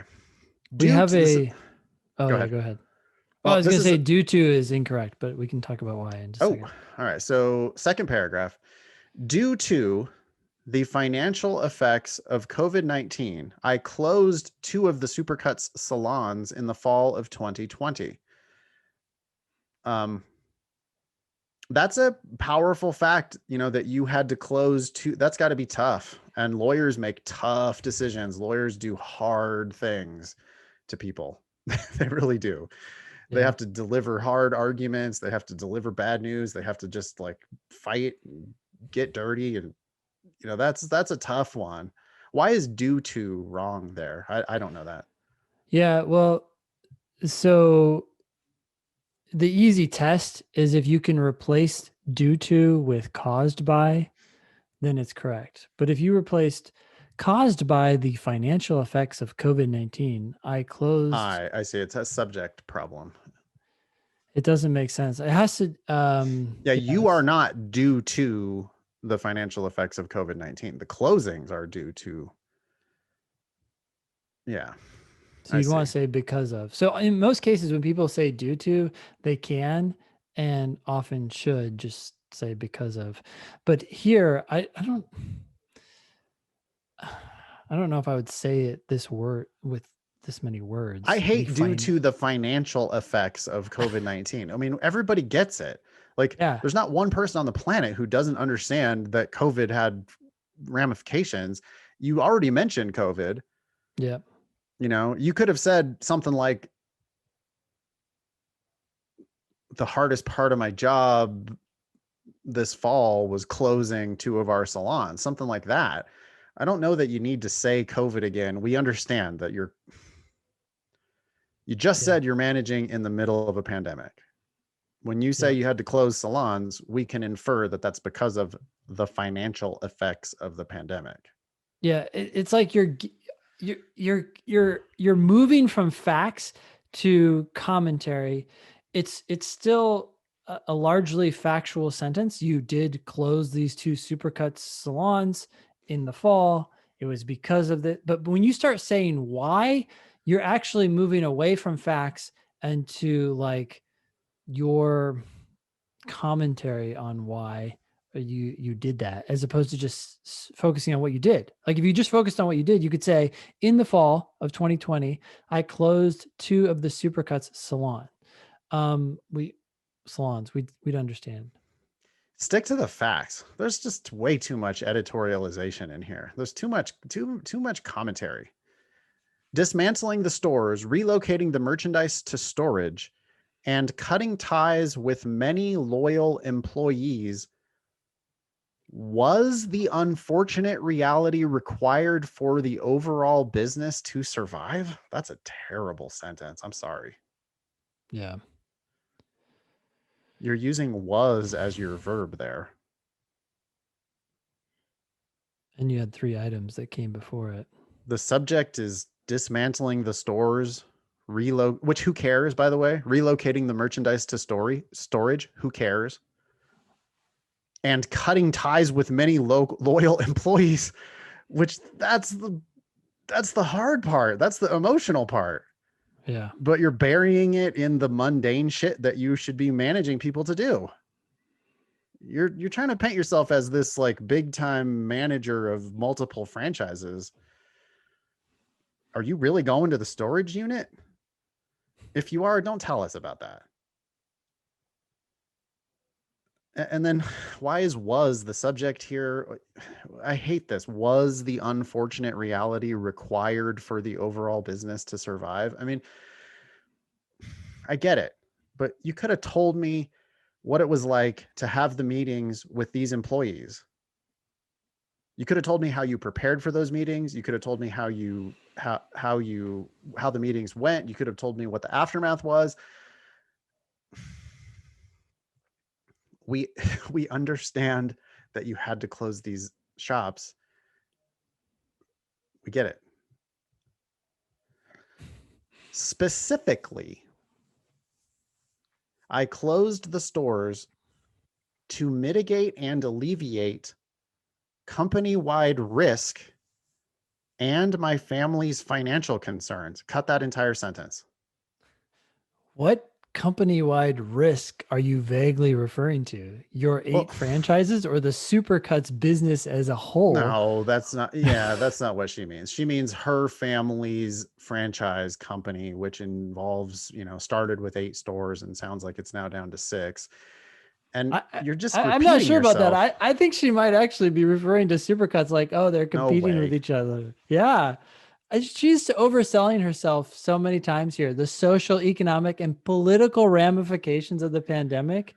Yeah. What I did have a you feeling do, she meant Kayla? the You company. closed the stores. Great.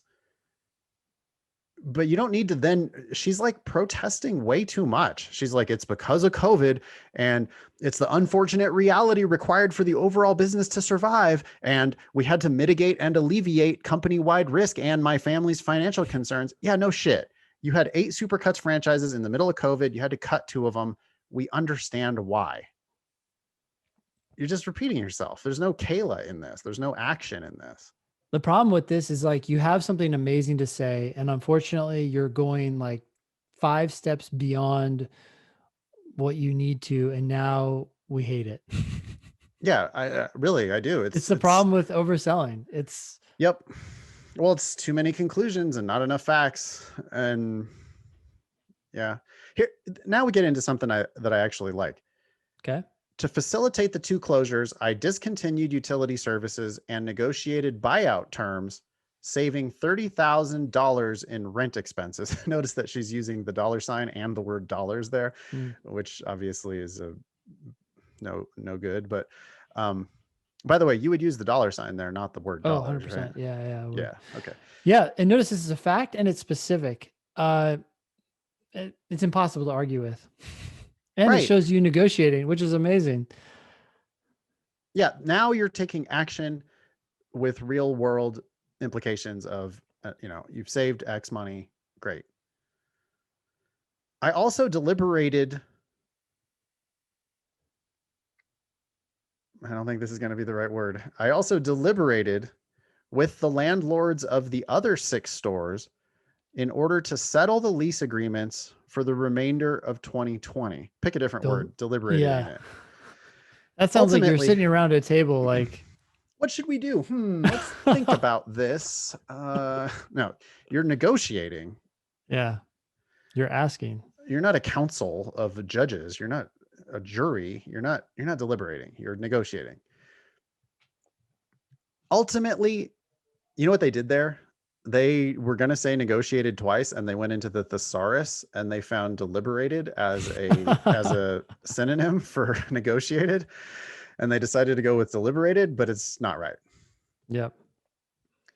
Ultimately, each landlord agreed to charge us only for common area maintenance fees. That's great. This is feet on the ground, practical shit. You actually did. You negotiated with the landlords in COVID times. that's a pretty lawyerly type of thing.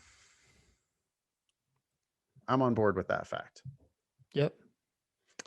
That's the second paragraph. Meanwhile, I work to ensure the future success of the 6 open salons. Cut.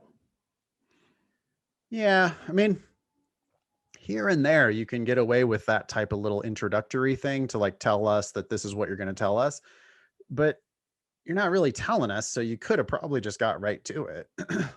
I think I don't know that it's necessary. I mean, you kept the 6 stores open. I it's not think necessary. saying what you did is Yeah. just more powerful. You could certainly cut it. After investing in personal protective equipment for the store's employees, PPE. After investing in personal protective equipment for the store's employees, I arranged remote weekly meetings to train staff members on how to operate under new COVID-19 guidelines. I think it's good. The content's good. I don't like the word investing. Really? Yeah. I don't Like, hate it. it's like, I feel like it's overselling. Like, you invested in it. Like, you had to get it. I mean, that shit might have been expensive at the beginning of the pandemic. It was hard to find that stuff. If we're talking about N95 masks and face shields and dividers between the stations in the salon, and Well, okay, she so might here's a better give a word. number, maybe. Securing. After I like that securing. even better. Securing. Yeah. Yeah. I would probably eliminate the word personal there. I mean, I understand that in the news, everybody keeps hollering about PPE, but you could have just said after investing in after securing protective equipment for the store's employees. I like that a lot better. You don't need personal protective equipment. Yeah. Anyway, I love the arranging remote meetings. I mean, like that makes her look smart. It makes her look proactive. Yes, proactive. She's like making moves in a dynamic environment, right? Yep. Oh shit, crisis. Am I going to sit back and just let everything happen to me? No, I'm going to secure this equipment and I'm going to start, schedule these remote meetings weekly and check in with everybody and train them online. And we're going to stay in business. I really like that. Yep. The meetings also enabled me to connect personally with the store managers and stylists. Instead of focusing solely on business strategy, I dedicated certain meetings to sharing humorous stories and others to exchanging positive affirmations.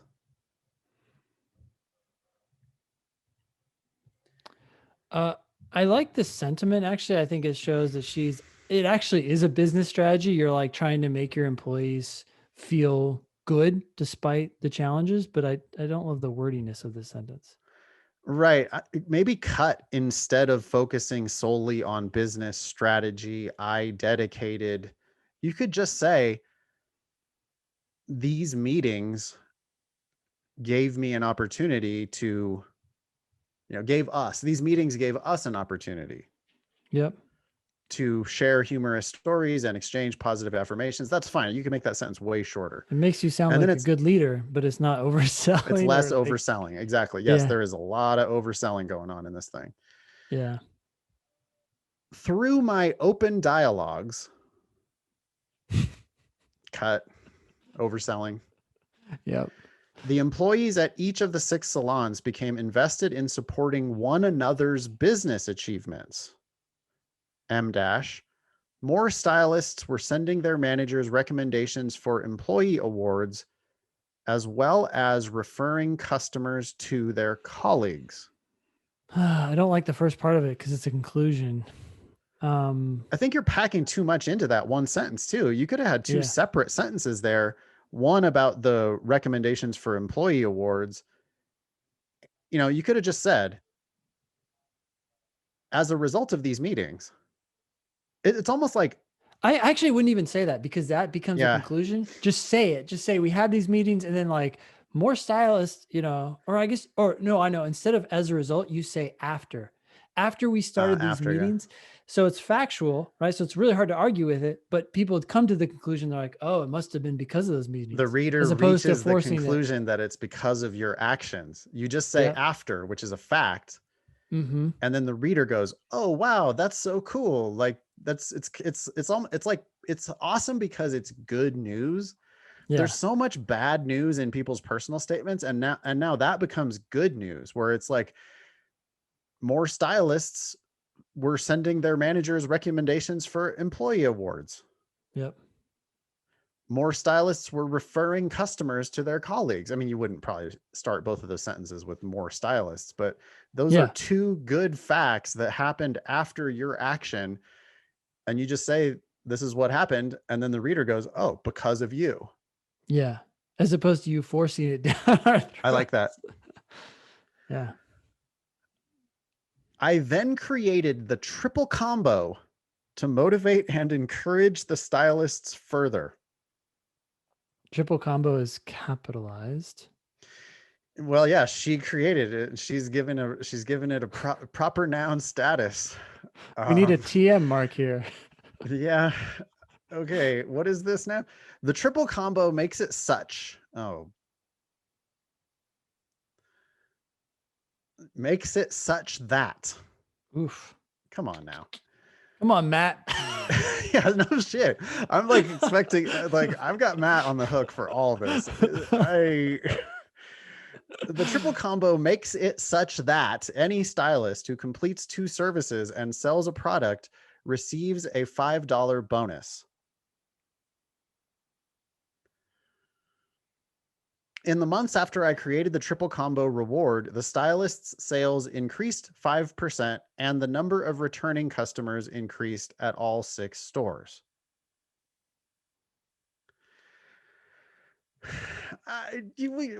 What do you think about just leaving the triple combo out of it? I don't know. There's something like, okay, so this whole thing suffers from overselling, right? But Yes. ironically, this like illustrates this weird, like almost car salesman kind of vibe. Like, oh, we're getting the customers to buy more through this like incentive program, and now all of a sudden I'm feeling like a little cringeworthy as opposed to just like, oh, they're stylists and It's the they're triple combo that makes it cringy. Say what happened. You created a program. I don't think you need to name it the triple combo because nobody knows what that means. yeah. You created a program where any stylist who completes 2 services and sells a product, by the way, that's to the same client, receives a $5 bonus. That's great. That's a management thing that you did. And then you say, in the following months, the Mm-hmm. stylist sales increased 5% and the number of returning customers increased at all six stores. I actually love that. Yeah. But yeah, the triple combo is super cringy. Get that out of there. All right. Next paragraph. With the store manager's assistance, I also took on the responsibility of running our company-wide human resources. You already said you're the manager. I already assumed that you're running the human resources. That's implied. Yeah. Everything is under your domain. Cut that whole sentence. In particular, cut that. I worked alongside the ICW group. Cut that. I don't know who that is. Why are you name dropping shit? I don't who? ICW, Nathan. I know. What?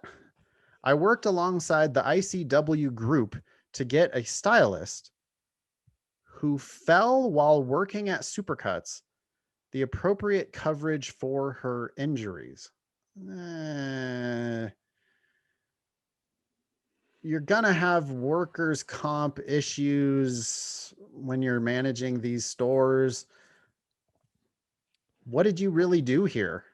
But Nothing. okay. Yeah. So if getting the coverage was challenging and there was some sort of hurdle and you stepped in and you overcame that hurdle, then I'd like to hear those facts. But right now, I'm just scratching my head, kind of. No, this is like one of our stylists got hurt and we had to get coverage for her, but I don't see, there's not a, we had previous Kayla taking action and doing cool things. That's not her doing cool things. That's somebody slipped and fell. I don't know. Seems very passive. Additionally, during the COVID-19 outbreak, one of our salon's stylists was exposed to the virus by her customer. We got too many different ideas going on here, right? Like cut the whole workers' comp bit, because how many different ideas can we have in one statement? Yeah. We understand that as a manager, you're wearing many hats. I just don't think that the whole work, it's too many different ideas. All right. So somebody got exposed. Then what happened? After informing the exposed stylist that she would be subject to a mandatory quarantine, I imposed additional safety standards at all 6 stores. Okay, this is a small edit, but the word additionally should I hate never it. be used, period. You can Yeah. always use and also, and also are great, but you used it You use a twice. 5-syllable word where you could have used a 1-syllable word. That's not good. Yeah. We are allowed to start sentences with the word and. Correct. Yeah. You could also say I also or something like that. I mean, Yeah. Or also comma. I mean, you yeah. have like, I don't love it, but it's 10 times better than additionally. Yeah, additionally is pretty gross. Okay. Um the vague additional safety standards at all 6 stores. I got What? to tell you, I thought you're the one who secured the protective equipment in the first place. So Didn't work. now, you know, not sure about including that bit. I sent detailed health questionnaires and thermometers to the managers at each Supercuts location. You could have just said something. I don't think you need the stylist got exposed. I would leave it out. I would say something like, we continued to As we learned more, right. I took this action. Yes, I continued to take action as the pandemic deepened. Yep. And not necessarily say that sentence, but that's the thing you're going for, is that you continue to take action. When you talk Yeah. about the stylist getting exposed, it's like, that might be your fault for not doing enough in the first place. Yeah. I mean, And it's so, totally understandable. We're all learning about this as it goes, but don't talk about it. yeah, you don't need to talk about the failures. You talk about what you did, like the Yeah. successes and the wins, which you did Yeah. a nice job of with there were a lot of nice moves. The online the getting the protective equipment, the online training, even the promotional combo thing that you did, Yeah. without saying triple combo. I still like that sentiment. Uh, Triple combo. It's kind of funny. I don't know. Makes me like want to go to Taco Bell or something. Um, okay. I sent detailed health questionnaires. Does it really have to say detailed? Yeah. Uh, Overselling again. it's it's just adjectives, right? Like, get rid of the adjectives. You don't need them. You sent questionnaires and thermometers to the managers, to further protect your workers and customers. Concurrently, we already had additionally 2 sentences ago, and now we get concurrently. I held meetings to instruct the stylists on how, when, and where to evaluate and document a customer's health status in our online databases. Whoa. Okay. More How, training. when, and where. I mean, I'm It's assuming they're doing it overselling. Just say at the how. Just say, shop. yeah. Just say how and And drop the when when and the is where. probably when they come in. It's probably not after. It's probably before. It's probably at the front door when they arrive. Hey, buddy, are you coming into this to Supercuts? Because I gotta check these people before they get here. I mean, it's probably not right in the middle of the shop, right next to everybody. You know, Yeah. I don't know. That's a little Well, much. it's overselling again. It's like trying to make this Yeah. event bigger than it is. Oh, I had to do we had meetings and we talked about all these different things. And not Yeah. only evaluated them, we talked about how to document them in our online databases. Like just say, like, if you just chill it out, like tone it down 10% and just say, hey, I held meetings on how to evaluate our customers' health Cut status. as many adverbs and adjectives as you possibly can. That's a good start. You Yeah. know, I can't argue with questionnaires, but the second you say detailed questionnaires, I'm like, oh boy, here we go. Wow, this must be a super detailed questionnaire.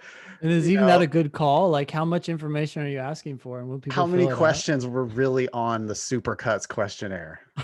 Super I, cut. I mean, I'm not even shitting on supercuts. It's just like people go in there to get a haircut and kind of get out. It's not like this is not a fucking NASA checklist, Mm-hmm. right? It's it's a questionnaire. I get it. It's a thing you did. That's great. It just doesn't have to be a detailed questionnaire. Okay. No additional COVID-19 exposures occurred following the implementation of these safety measures. You know, I suppose you could say something like, you know, we learned that we needed to take more action, and once I took this action, then there were no more exposures. I could see leaving that in there maybe, but um, you know, it's a fact. I'm not going to argue with it. So Well, if you do though, it's going to be again, people have got to learn how to throw in bad facts that ultimately end up helping you. It's going to be not even an entire sentence. It's going to be after one of our stylists was exposed, comma. Like there was too much like, oh, this is what happened. And then I told them and blah, blah, blah. It's just like after one of them was exposed, we don't know how they were exposed. You got to learn to downplay those facts, but get them in there if you need them. yep. Okay, 2 paragraphs to go. Because COVID-19 By restricted the way, indoor sorry, I know we business. got to keep going, but I hated that last sentence. It has additional and it has the implementation of. Basically, ION of phrases, almost all of them should be dropped. Yeah. Yeah. I mean, you're basically saying we had no new exposures after that. Yep. You could just use shorter words and fewer of them to say the same thing. Okay. Next paragraph. Because COVID-19 restricted indoor business, which is like, now you're telling me shit that literally everyone knows. Cut all that. I also devised a plan to create safe outdoor salons. With the support of my parents and the port, do you know how to say that? Hueneme? Hueneme? Hueneme. I'm going to say Hueneme. Hueneme. Hueneme. Okay. Best I got. With the support of my parents and the Port Hueneme Supercuts manager, I made the outdoor salon into a reality. Drop the All right. parents. Cut the parents, cut the Port Hueneme Supercuts manager. Just You do it. started making outdoor salons. Yep. We get it. You don't need 2 sentences to tell me that what you're going to tell me. After mounting banners, setting up outdoor tents, regulating the number of customers serviced, and advertising sanitation and face mask practices, Port Hueneme's outdoor salon increased its revenue by 30% throughout the summer of 2020. God, that's a long sentence. Matt, Well, there's also something missing here. I what? don't understand why she's bringing in this other manager and their outdoor salon. Like, did they work together? It's like we're including facts that I don't care about, and I'm not understanding why it's at this other place. If just drop it. We don't need to know it's at this other place. Just say it happened. Yeah, there's going to be a weird time shifting thing going on here too. Before I had the opportunity to bring this safe outdoor salon experience to the other 5 Supercuts locations, the state of California lifted its restrictions on normal indoor salon activities. Now you're trying to explain why you didn't expand this operation farther. Don't You're tell us that you protesting didn't too expand much. it. Yeah. This was a point in your favor. I was fully willing to give you credit for, oh wow, you adapted this one place, you built an outdoor salon, you increase your revenue by 30%. Sweet. What else you got? Oh, I totally get it now. This is one of her 6, obviously. Yeah. I for some reason it felt like somewhere outside of her 6 No. salons. No, So it's I one don't. We through don't need the five. detail. Just say one. At one of the places, I started Yeah. going outdoors. Oh, okay, cool. Or I don't even know if I'd say that. Just say I started doing outdoor salons. We don't need to know that it was only one of them and that you didn't But need to you do it at she the others. she could have definitely said at the Portland MA branch, we were able to move outside, and this resulted in a 30% increase in revenue during the summer. Nice. Yep. But why are you now complaining that you couldn't do it at the other 5 Supercuts because the state of California lifted its restrictions? What's that got to do with you? Who cares? That's not a point in your favor. That's only a negative, right? I never even thought about why didn't you do that at the other 5 salons until you brought it up. Yep. So just cut all that. Throughout the time that I managed the Supercuts salons, I consist. So now Wait, that's past it's tense. over. It's over. It's been a year. I Mm, don't think I would emphasize the fact that this is over. I would definitely not emphasize the fact that this is over. I would much rather think of you as still the manager of all of these salons. Anyway, I consistently found and adapted to changing circumstances. You know what, Ben? Half the words that we've bitched about end in ly. Everyone needs to cut words that end in ly. Oh, you Yep. consistently found and adapted to changing circumstances? It's a conclusion for one. The ly adverb there is painful.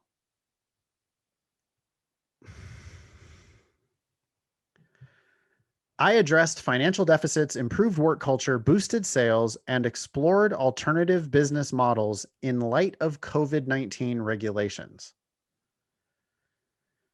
It's a conclusion. You could have cut all these conclusions and just given me more details about you actually doing these things. Addressed financial deficits. What does that mean? Did you guys actually have like a cash flow problem? If you did, how did you overcome the cash flow problem? Improved work culture. We already Well, saw that. you gave me a specific example of that. You don't get extra points for doubling down on it as a conclusion. Boosted sales, you already gave me data on. Explored alternative business models, you moved outside. Okay, so I see what she's trying to do here is like sum up all of the things, but there's no summing up. You don't need to sum it up.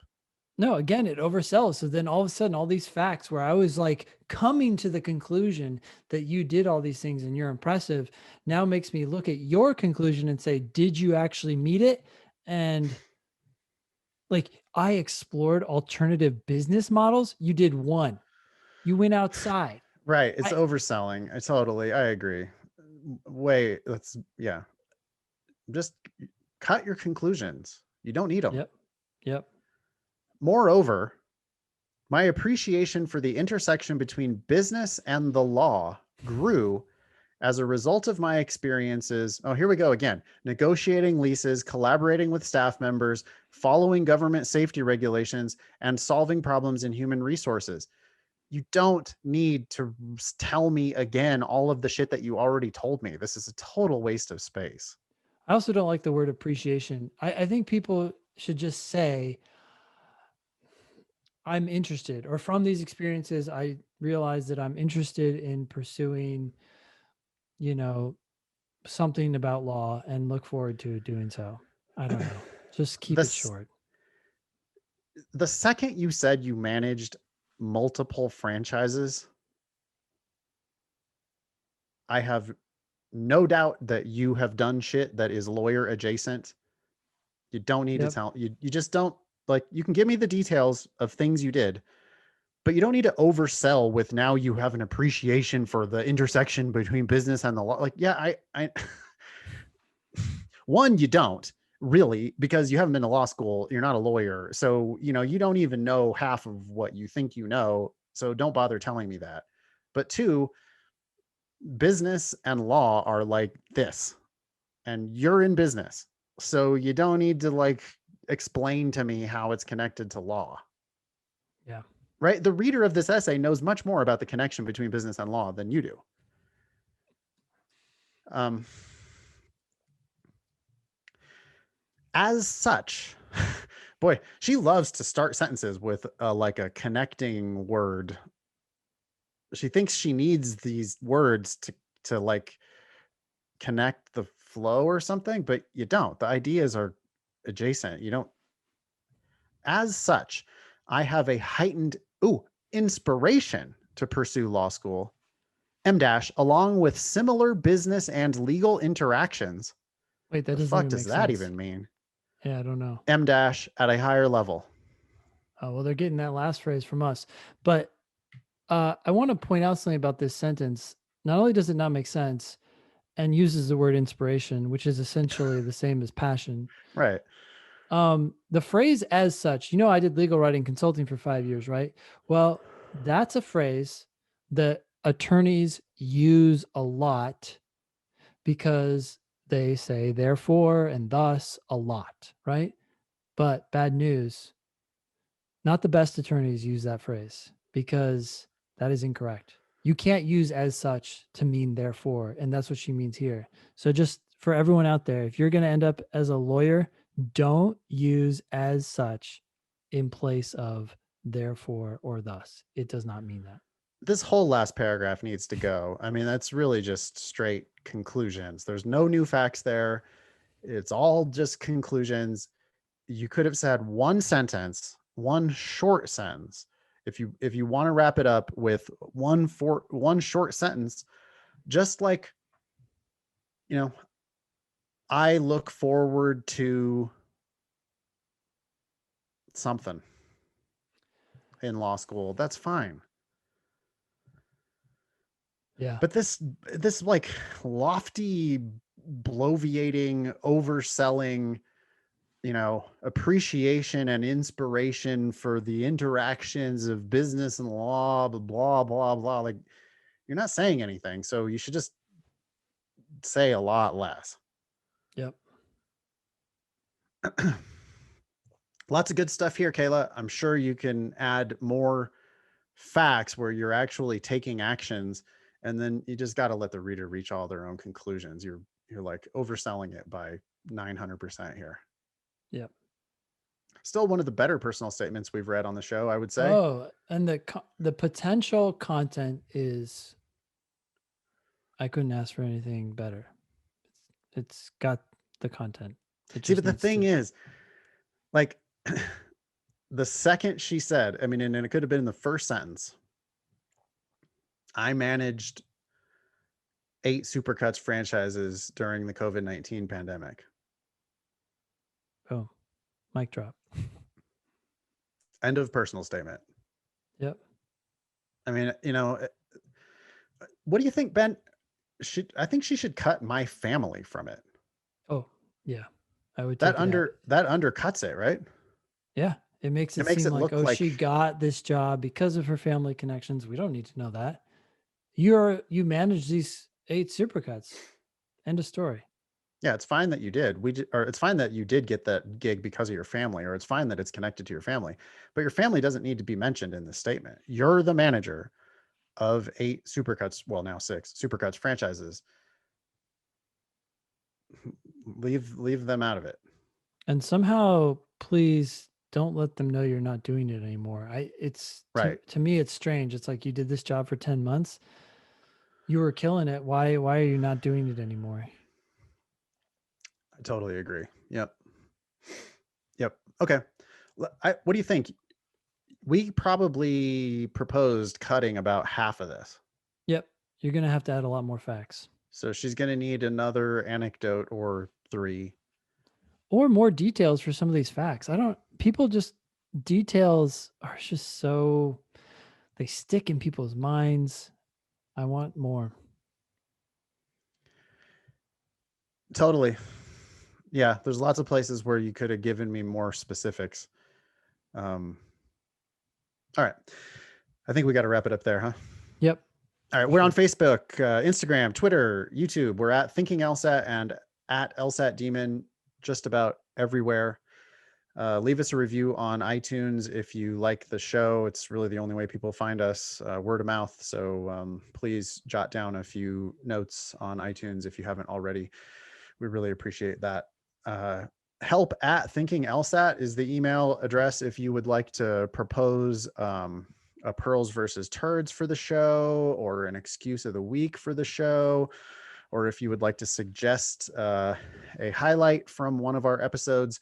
Episode 300 is going to be a best of episode, so we're still taking submissions. If you thought there was a particularly useful or funny moment on the show, if you just have questions that you want to ask us, or submit your personal statement, that's all help at thinkinglsat.com. We really appreciate those emails.